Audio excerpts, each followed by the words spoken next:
All right, we need a volunteer from the audience. Does anybody enjoy some spring cleaning? Maybe some therapy too? Yeah. What's your name, sir? The perfect time for spring cleaning. Josh Rachlis. Hi, Josh. Where are you from? Like Toronto. Okay, and you look like a fellow hoarder to me. You're not one of those thrower-outers, are you?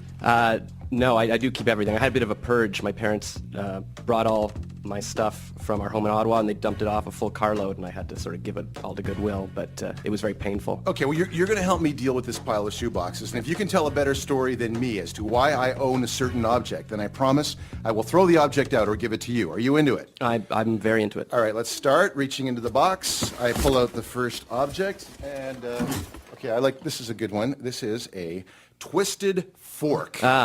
A common kitchen utensil, all gnarled up. So, Josh, what's your story for this one? Well, I think it's pretty obvious. The audience at home can't see this, but Brent looks like he works out at least 3 or 4 times a day.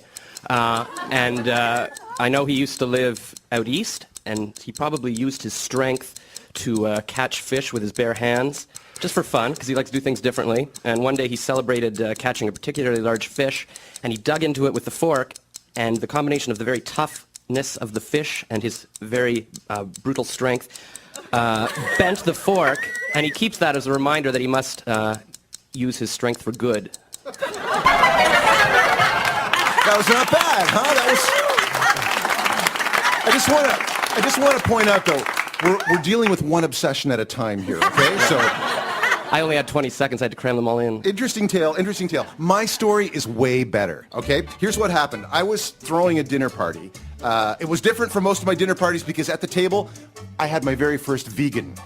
For days beforehand, this guest, her name was Moon Java, she kept reminding me that she could not eat my famous chili because of the ground beef. So I didn't want to wreck it, and I was too lazy to prepare a special dish just for Moon Java. So I did a cowardly thing.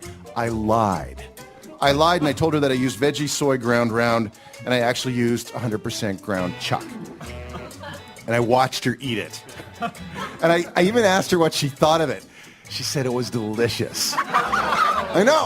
I'm terrible. So after a few glasses of wine, I felt so guilty, and I decided to come clean. So I told Moon Java that the chili actually contained real ground beef. She got so furious, she grabbed the fork, and she twisted it with her bare hands.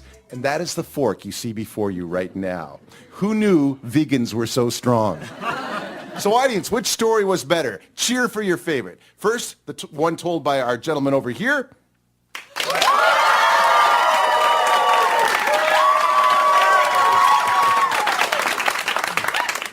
You were very charitable. And then my story, the vexed vegan. Whoa. I didn't see this coming. But you get to keep the bent fork, my friend. Yes. Thank you very much. Thanks for helping us out. You see, Nana? Now, that story was better than mine, so he gets to keep the stuff, and I'm okay. He deserved the fork. Right, but that settles just that one. There's so much more to sift through. Yes, Brent. sir. I got a lot of cool stuff. And up next, we'll hear the story behind this little treasure.